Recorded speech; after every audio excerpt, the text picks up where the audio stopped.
पृथ्वीराज तृतीय और जयचंद गढ़वाल के मध्य शत्रुता की। मित्रों, इन दोनों की शत्रुता जो थी उसका तत्कालीन कारण यदि पृथ्वीराज रासो नामक ग्रंथ पर हम विचार करें तो पृथ्वीराज रासो ग्रंथ पे लिखा है कि इन दोनों की शत्रुता का तत्कालीन कारण जो है वो सहयोगिता और पृथ्वीराज तृतीय का प्रेम था। मित्रों, और पृथ्वीराज तृतीय ने सहयोगिता का अपहरण कर उससे विवाह कर लिया। इस बात से जयचंद जो था वो काफी नाराज था किससे, पृथ्वीराज तृतीय से, और इसी कारण पृथ्वीराज और तृतीय के मध्य पृथ्वीराज तृतीय और जयचंद के मध्य क्या थी, बहुत गहरी शत्रुता हो गई थी। रासों में जो मित्रों ये लिखा हुआ है विवरण जो है पृथ्वीराज तृतीय और सहयोगिता के बारे में, ये बहुत ही बढ़ा चढ़ा कर लिखा हुआ है। ये कसौटी ऐतिहासिक कसौटी पर खरा नहीं उतरता, लेकिन हम इस तथ्य को पूरी तरह से अस्वीकार भी नहीं कर सकते, क्योंकि मित्रों और भी कई ऐतिहासिक जो स्रोत हैं उनसे हमें पृथ्वीराज तृतीय और सहयोगिता के संबंधों की जानकारी मिलती है। मित्रों, पृथ्वीराज रासो के अनुसार जयचंद ने अपने दिग्विजय अभियान को आरंभ करने हेतु राजसूय यज्ञ का व सहयोगिता के स्वयंवर का आयोजन किया। इस स्वयंवर में मित्रों उसने आसपास के सभी जो अच्छे राजा थे, प्रतिष्ठित राजा थे, सबको बुलाया, लेकिन पृथ्वीराज तृतीय को उसका अपमान करने के लिए इस स्वयंवर में नहीं बुलाया। और पृथ्वीराज तृतीय की मित्रों एक लोहे की मूर्ति बनवाकर उसने जहाँ पर स्वयंवर हो रहा था या अपने महल के दरवाजे पर लगा दी। मित्रों, स्वयंवर के दौरान सहयोगिता ने मित्रों सभी राजाओं की उपेक्षा कर दी। जो स्वयंवर में आए हुए राजा थे तो उसने सभी राजाओं की क्या कर दी, उपेक्षा कर दी। और पृथ्वीराज तृतीय की मूर्ति जो बाहर लगी हुई थी लोहे की, उस लोहे की मूर्ति में उसने गले में स्वयंवर की जो माला थी वरमाला वो पहना दी।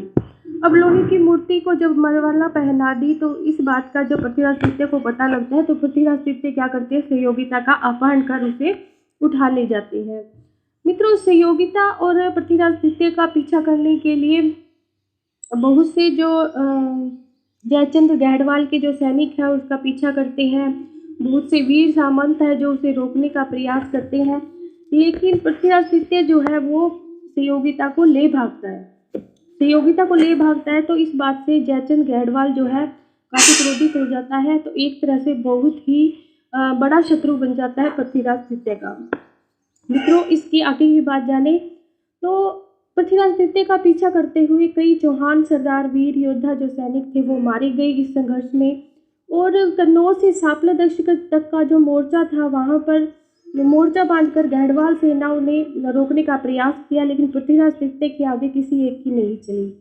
पृथ्वीराज तृतीय ने सहयोगिता से विवाह कर लिया, और सहयोगिता से विवाह करने के बाद मित्रों पृथ्वीराज तृतीय जो था वो विलासी बन गया। यहीं से शुरू होती है मित्रों चौहान साम्राज्य के पतन की नींव। पृथ्वीराज तृतीय मित्रों सहयोगिता से विवाह करके पूरी तरह आनंद और उल्लास में डूब जाते हैं और विलासी बन जाते हैं, और भारत की जो उत्तर पश्चिम की सीमा है उसकी सुरक्षा का बिल्कुल भी ध्यान नहीं रखते, एक तरह से उसको इग्नोर करने लगते हैं। मित्रों, अपनी दिग्विजय की नीति के परिणाम स्वरूप पृथ्वीराज तृतीय ने अपने जो पड़ोसी राजा उन सबको अपना शत्रु बना लिया था, और परास्त कर कोई भी जो राजा था चौहान साम्राज्य से मित्रता नहीं करना चाहता था, क्योंकि वे सभी जो थे पृथ्वीराज तृतीय की वीरता से जलते थे। इसी दिग्विजय नीति का मित्रों परिणाम ये निकला कि एक सेनापति और योद्धा के रूप में पृथ्वीराज ने उत्तर भारत में अपनी धाक जमा दी, और दिग्विजय की नीति का अनुसरण करते पृथ्वीराज तृतीय ने सभी पड़ोसियों को परास्त कर चौहानों की जो सत्ता थी उसका वर्चस्व स्थापित करने में सफलता प्राप्त की। लेकिन मित्रों हम देखें कि दिग्विजय की नीति के कई पॉजिटिव परिणाम हुए तो कई नेगेटिव भी परिणाम हो गए। अब भविष्य में जो होने वाले तुर्क आक्रमण थे उनका सामना करने के लिए पृथ्वीराज तृतीय जो था अब अकेला पड़ गया था, और मित्रों आक्रमण तो होने थे, क्योंकि पृथ्वीराज की सीमाएं जो थी अब सीधे तुर्कों से टकराव की स्थिति में थी, क्योंकि समस्त उत्तर भारत पर तो पृथ्वीराज का अधिकार हो गया था, लेकिन तुर्कों ने जो भारत के जो क्षेत्र जीत रखे थे जिनमें मुल्तान, उच्च, पंजाब आदि के जो ये तुर्क थे वो अधिपति थे, और यहाँ तक पृथ्वीराज तृतीय के राज्य की जो सीमा थी वो आ गई थी। और ये जो मुल्तान, उच्च और पंजाब का जो अधिपति था कौन था मित्रों, शहाबुद्दीन मोहम्मद गोरी, जो उत्तर भारत पर भी बार बार आक्रमण करके उत्तर भारत पर अधिकार करना चाहता था। लेकिन 1191 में तराइन के युद्ध में उसे पृथ्वीराज तृतीय से मुंह की खानी पड़ी और मित्रों ये उत्तर भारत में अधिकार नहीं कर पाया। इन युद्धों में पृथ्वीराज द्वितीय की जो दिग्विजय की नीति के परिणाम स्वरूप चौहान साम्राज्य था उसको भी पर्याप्त जन धन की हानि उठानी पड़ी थी। अब उत्तर भारत के जो सभी राजा थे वो पृथ्वीराज के शत्रु थे और पृथ्वीराज का कोई मित्र नहीं रहा, अतः पृथ्वीराज को अकेले ही तुर्कों से लड़ना पड़ा। उस समय मित्रों उत्तर भारत के सभी जो नरेश थे वो उनमें देशभक्ति की भावना नहीं थी। उस टाइम में पृथ्वीराज जो था वो तुर्कों से सामना करने के लिए बिल्कुल अकेला खड़ा था और ऐसा एक भी शासक नहीं था भारत का जो उनकी सहायता कर सके। मित्रों अब जानते हैं कि उस समय में हमारे जो भारत है उसकी उत्तर भारत की स्थिति कैसी थी। तत्कालीन राजस्थान और उत्तर भारत की स्थिति का हम आकलन करते हैं। तो तत्कालीन राजस्थान में उस समय मित्रों जैसलमेर के भाटी चौहान जो थे, जैसलमेर के भाटी जो चौहान थे वो भी अब चौहानों के सहयोगी नहीं रहे। मेवाड़ के गुहिलोत चौहानों के सहयोगी थे। आमेर के कछवाहे पृथ्वीराज के झंडे के नीचे आकर मित्रों मोहम्मद घोरी के खिलाफ लड़े। जालोर नाडोल के पाली शासक गुजरात के राजा के सहयोगी थे, इसलिए वे चौहानों का साथ नहीं दे रहे थे। चौहानों के क्या हो गए थे, विरोधी हो गए थे, क्योंकि गुजरात के साथ भी पृथ्वीराज तृतीय का काफी लंबे समय तक संघर्ष चला था। मित्रों अब बात करें उत्तर भारत में दिल्ली के जो शासक थे वे पृथ्वीराज के सामर्थ्य थे, क्योंकि दिल्ली पर किसका अधिकार था, पृथ्वीराज तृतीय का। और विग्रहराज चतुर्थ के टाइम में ही जो दिल्ली थी उस पर चौहान साम्राज्य स्थापित हो चुका था, इसलिए दिल्ली का जो शासक था वो पृथ्वीराज तृतीय का सामंत था। कन्नौज का जयचंद गढ़वाल जो था वो सहयोगिता के प्रकरण के कारण बुंदेलखंड जयचंद गढ़वाल मित्रों अपनी पुत्री सहयोगिता और पृथ्वीराज तृतीय के विवाह के बिल्कुल खिलाफ था। इस तरह उसका पृथ्वीराज तृतीय का शत्रु बनना स्वाभाविक था। बुंदेलखंड के चंदेल शासक परमार्दी देव की बात करें तो वो तो पहले से ही पृथ्वीराज तृतीय का शत्रु था, घोर शत्रु था और घात लगाई बैठा था बदला लेने के लिए। गुजरात के चालुक्य शासक जो शुरू से ही परंपरागत शत्रुता बनाए हुए थे चौहानों से, पृथ्वीराज के भी विरोधी थे। जम्मू का मित्रों हिंदू राजा जिसका नाम था जयचंद्र, या इसको चंद्रदेव भी कहा जाता है, इस चंद्रदेव की विजयदेव गौरी के कारण पृथ्वीराज तृतीय से शत्रुता थी, क्योंकि वह विजयदेव गौरी का सहयोगी था। बंगाल का जो शासक था जिसका नाम था लक्ष्मण सेन, इस समय सेन राजाओं का शासन था बंगाल में और इन सेन राजाओं को भारत की उत्तर पश्चिम सीमा से कुछ लेना देना नहीं था। ऐसी स्थिति में मित्रों पृथ्वीराज तृतीय को भारत में चारों तरफ से एक दो शासकों को छोड़कर कहीं से भी तुर्क आक्रमणकारियों के खिलाफ सहायता मिलने की उम्मीद नहीं थी। इसीलिए इन पृथ्वीराज तृतीय या कहे मित्रों चौहान साम्राज्य को अकेले ही तुर्कों का सामना करना था। अब जानते हैं मित्रों तुर्क शक्ति के बारे में कि आखिर ये तुर्क कौन थे और तुर्क शक्ति जो थी वो भारत पर आक्रमण क्यों कर रही थी, भारत पर अधिकार क्यों करना चाहती थी। मोहम्मद घोरी मित्रों जिसका नाम हम सुनते हैं तराइन के युद्धों के दौरान, जो एक बड़ा ही भयानक आतंककारी था जिसकी नज़र भारत की अतुल धन संपत्ति और भारत में मुस्लिम साम्राज्य स्थापित करने की उसकी जो इच्छा थी उसको परिमित करने के लिए उसने भारत पर न जाने कितनी बार आक्रमण किया। मित्रों इसी सीरीज में हम देखते हैं कि मोहम्मद घोरी के पूर्वज जो थे वो कौन से थे, वो गजनवी वंश के शासकों के अधीन रहे थे। ये गजनवी के बारे में भी हम जान चुके हैं मित्रों। ये गजनवी वही है जिसने भारत में अनेक मंदिरों को तोड़ा।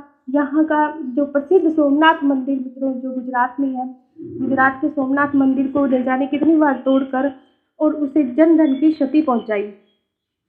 तो ये जो गजनवी वंश के शासकों के अधीन रहे थे मोहम्मद घोरी के पूर्वज, यानी कि ये भी उसी जगह से संबंधित था। घोरी का वंश जो था वो शस्वनी वंश था। मोहम्मद घोरी के जो बड़ा भाई था मित्रों उसका नाम था शहाबुद्दीन घोरी और 1163 में घोरी पर अधिकार किया इसने। शहाबुद्दीन घोरी ने वह अपने छोटे भाई शहाबुद्दीन घोरी को उसने गजनी भेजा।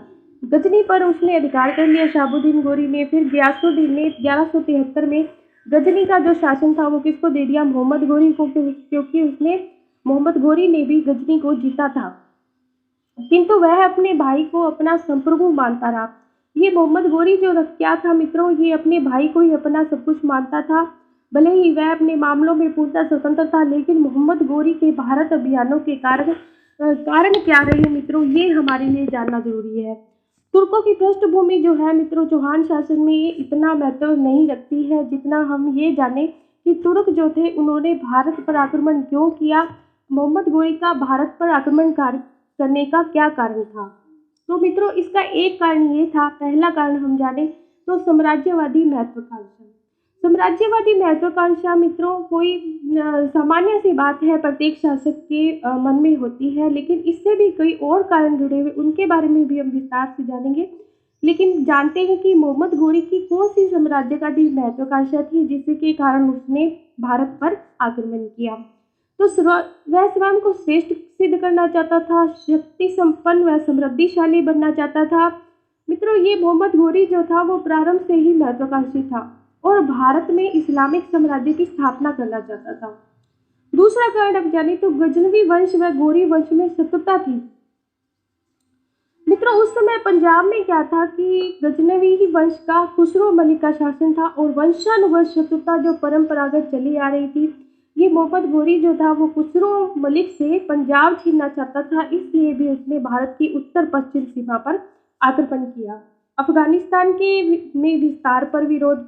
गजनी शासन करते हुए मोहम्मद गोरी पश्चिम अफगानिस्तान में ख्वारिजियों की शक्ति संपन्न शासकों के कारण अपना विस्तार करने की स्थिति में नहीं था, यानी कि अफगानिस्तान जो था उससे भी इसकी शत्रुता चल रही थी। किसकी? मोहम्मद गोरी की। तो ये जो अफगानिस्तान में अपना विस्तार नहीं कर सकता था क्योंकि वहाँ का जो शासक था ख्वारिज, वो मोहम्मद गोरी से भी ज़्यादा शक्तिशाली था। मित्रों पश्चिमी अफगानिस्तान में विस्तार का जो भार है वो किस पर था? मोहम्मद गोरी के भाई गियासुद्दीन पर था।